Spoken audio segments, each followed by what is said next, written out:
3 of our HEXIE series. Let's stitch our hexies together.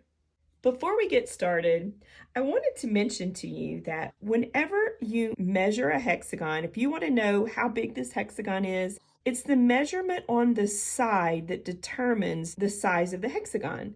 The side of my hexagon is 3/4 of an inch. So these little hexies that we've created together are 3/4 of an inch. And then my larger ones, I've created some larger ones as well. And the measurement for these are 1 inch. So this would be a 1-inch hexagon. Just a little side note in case you're wondering. Next, I'll share with you how I construct and attach my hexagons together. We'll call this our modern hexagon process. It really is different than using the paper piecing method. When we finish creating our hexagons with this method, you'll notice that our points are a little bit curved. They're not points, right? They're a little more of a curved point. And whenever we're placing our hexagons together, you might find that you have a little bit of an opening in this area here. But as you can see how I've constructed mine together, it closes them all up very nicely. You may want to place your hexagons together, piecing them together by hand with a needle and thread.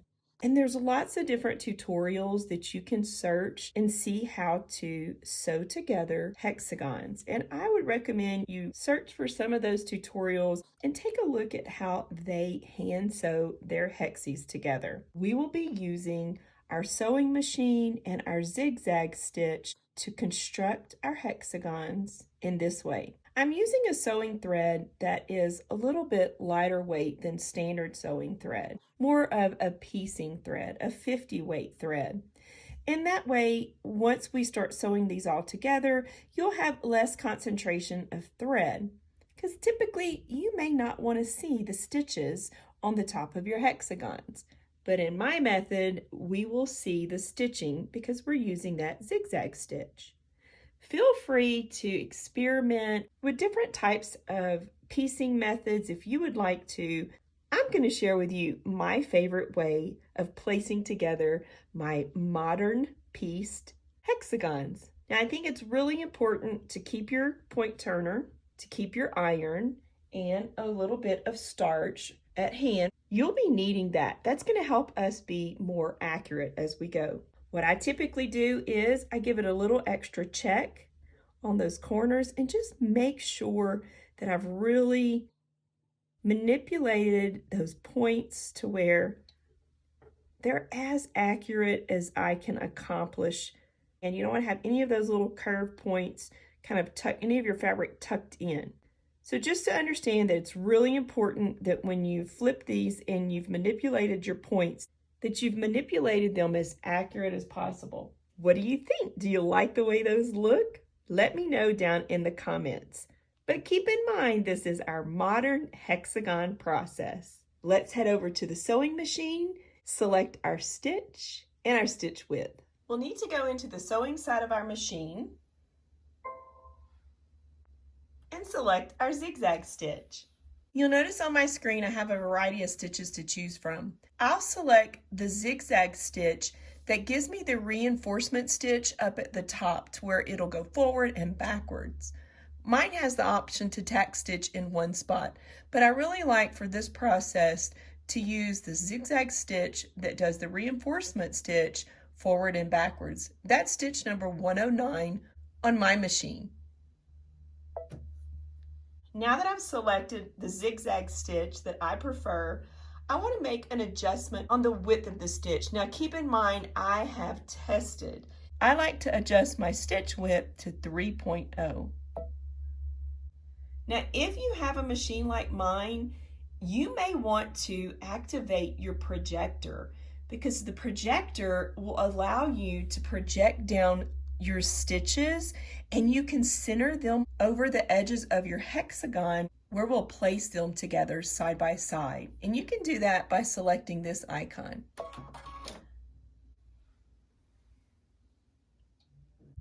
Now that we've made our stitch adjustments, I'll grab the hexagon that will be my center hexagon. We'll start with this dark one, and then we need one of our other hexagons that will attach to each other.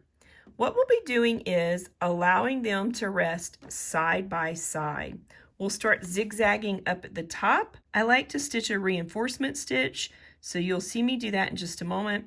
We'll zigzag down and stitch a reinforcement stitch at the end as well. Now again, if you have this feature on your machine, you can visually align, and you'll notice that the zigzag stitch is projecting onto my hexagons. And that's just a little extra visual option that I have on my machine. If you don't have that, you'll center your hexagons over that center position on your machine underneath your presser foot. It's in the center. So as we place these together, you'll align them up underneath. You can lower your presser foot, and if you need to make a little extra adjustment, just raise your presser foot and position your hexagons so that they are accurately placed within the center area. We want to zigzag so that the zig grabs the edge of our left hexagon, and the zag, the right side of the stitch, grabs the right hexagon. Now, I'll turn off my projector. Let's take our first couple of stitches. I'll stop, and then I'll do a reinforcement stitch, so we'll be back stitching, and then we'll go forward.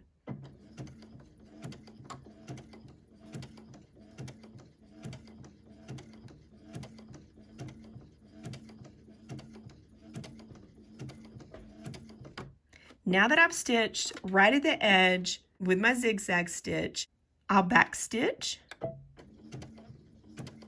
and then go forward again.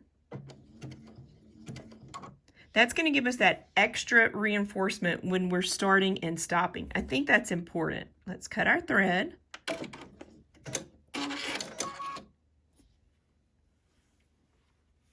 What do you think? I think it looks nice and neat. I'll trim the long tail, but you'll see how it's important to back stitch when you start and when you stop. That gives it that extra reinforcement. I've got some little tails on the back. I like to trim those as well.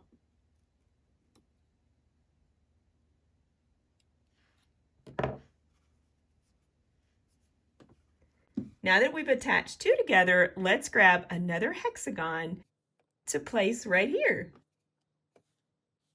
I'll take our next hexagon, I'll place it up against this edge of the center hexagon, and now we'll be placing it up underneath the presser foot, just like we did our first two. I'll lower my presser foot. If I need to make an adjustment, I'll take a look, I'll adjust it, and then we'll get started stitching again.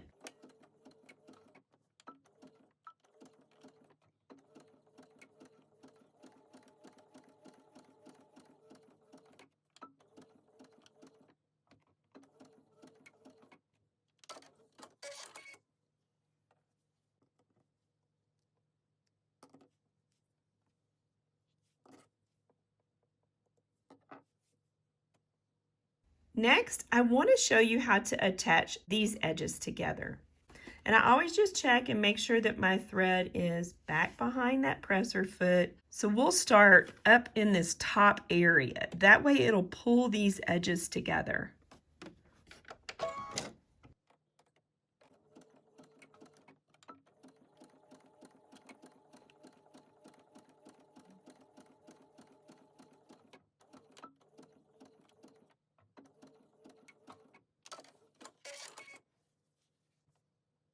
Let's trim our thread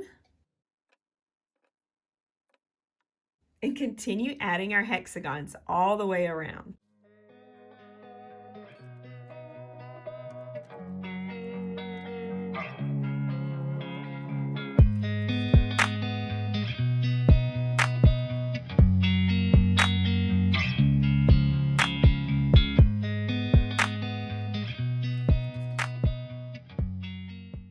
trim my thread, and then I also am going to press it. I'll spritz it with a little bit of starch or sizing and give it a press.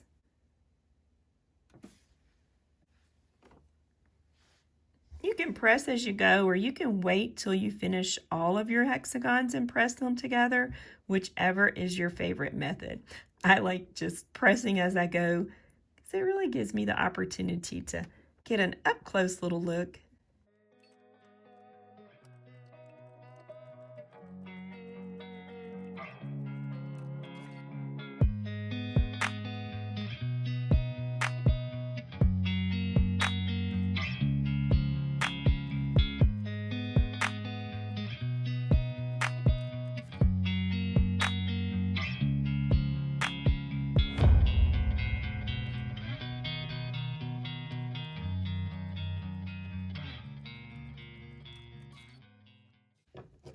I'll trim up my threads. I'll give it a little press, and then we'll sew the seams in between that we haven't already stitched together. After you start playing with this process, you can decide if you want to add all of them together on the little inside rows and then stitch your side seams separately. Maybe you want to create an applique and leave them loose and have a pretty little dimensional flower. That would be a pretty option as well to embellish some of your projects with. And again, just start up a little higher. If you start stitching into the center one, that's okay. That just helps you really know you have the best chance of closing up the little hole if you have a hole.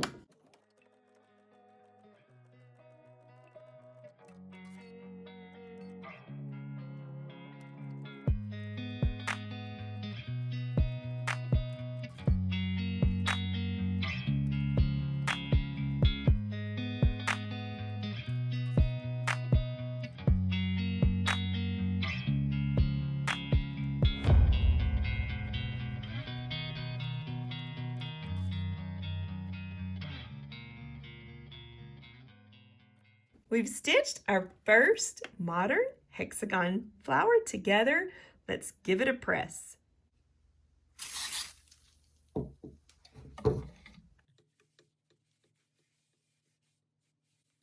Now you'll notice that because these are darker fabrics, you'll see the zigzag stitching more. But because I have a scrappy look going on, I went ahead and just blended my thread with the prominent color. I definitely didn't want to choose black or red, so I felt like white was my best choice. So whenever you're choosing whatever thread color you're going to use to stitch your hexies together, just try to complement or blend the thread color with the predominant colors in the fabrics that you've chosen. I really like this look. I think it's a fun little distinct accent between the petals. It definitely has an artsy look. Since you can see the threads, they make a statement. I hope you've enjoyed this tutorial, taking the features that are built within IQ Designer and designing our hexagons within our machine, stitching them and bringing them to life with fabric as we walked through the process together. I have to tell you, I am really addicted to this process now. I will be creating hexagons in different sizes and different fabrics. A great way for us to use our little scraps of fabric or coordinate like I have. I chose this fabric first, and then I picked colors that were within this base fabric. So I have some little deeper teals. I chose this one, and I also have some oranges over here that'll create another really pretty hexie. I really hope y'all had fun with me doing this. It's definitely something rolling around in my head for a long time, and I've been wanting to do this. I hope that some of y'all are going to jump on the wagon with me and create some hexies as well. If you're not a member of my Facebook group, make sure you join and post some pictures in the group if you create some hexies along with me. I really want to see yours as well. If you're one of my Patreon subscribers, thank you, and you'll have the embroidery design sets as a download as well. I am on a roll, and I thought, okay, I really need to share with you how I will place my hexagon flowers together. And this is going to be an ongoing process for me. It's something that I'm going to continue to build upon. You may create all of your little flowers first and then take time to put them all together. But because I know you probably want me to walk you through how I've placed the flowers together, I'm going to go ahead and show you right now. And if you really want me to, as mine grows and grows, if you would like for me to pop back in here and there and show you my progress, let me know that down in the comments and I will do that as well. We can check in on each other, right? Because again, I'm really enjoying this process and I'm just going to continue to create hexagons, stitch them together, and then also stitch them all together and just see how eventually, how many I'm going to place together and how big I'm going to create it. And as my process continues, we'll see how far I get and how large I create my modern hexagon quilt. I'm going to call it a quilt because eventually I am going to quilt it, and maybe in the future you'll want me to share that as well. But that's going to take me a little while, but as soon as I get to that point, I'll do a tutorial on that also. But if you'll notice, I have 3 of my little hexagon flowers stitched together. I've completed my orange one. So let's head over to the sewing machine and I'll share with you how I will attach this one into the whole little puzzle. Don't you love the way it's a puzzle effect? I really enjoy that effect. Putting the puzzle together. I've made one little change. I've changed my presser foot to my open toe foot. If you look at this presser foot, it'll give us a better visual experience. So if you have an open toe foot, this might be a presser foot that you might choose to use as well. Let me place that back on my machine. I've left all the settings on my machine the same, so I haven't changed any of the settings. We're using the same zigzag stitch setting, and I'll just puzzle my little orange one in. Oh, I'm just so excited. It gives me such gratification to see how these just puzzle together.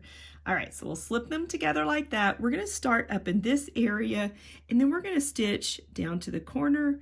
We'll pivot and turn and continue around. And I think this is definitely probably what I'll continue to do as I complete more and more of my hexagon flowers.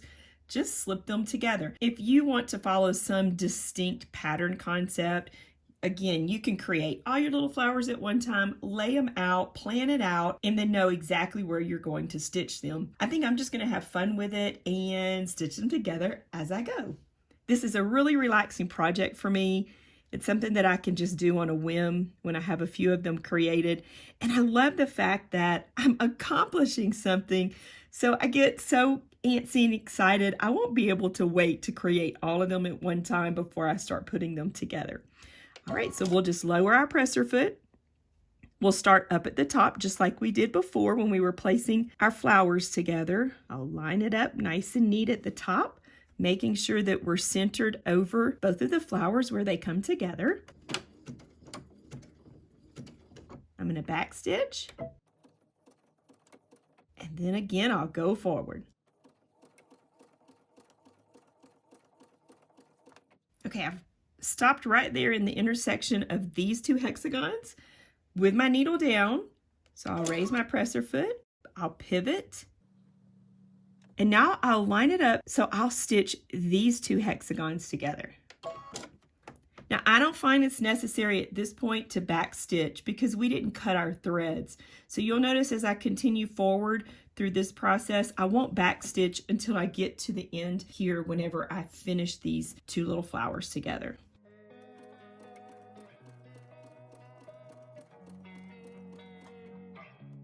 Oops, I ended up right in the center. I'm going to back stitch one. Okay, before I take that next stitch, I'll go ahead and raise my presser foot, pivot it around, because notice this actually allowed me to stop in between these 2 hexagons on that seam. So if you go a little bit too far in one step, just back stitch. It'll be okay.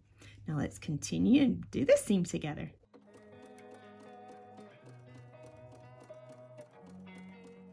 Okay, I'm going to call that good. We'll pivot.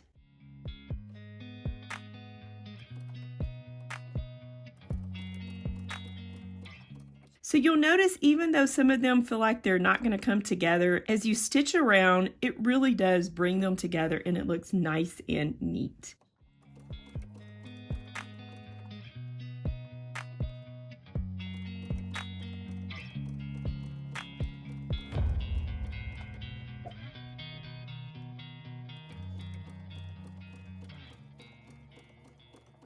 Now that we've reached the end, let's backstitch.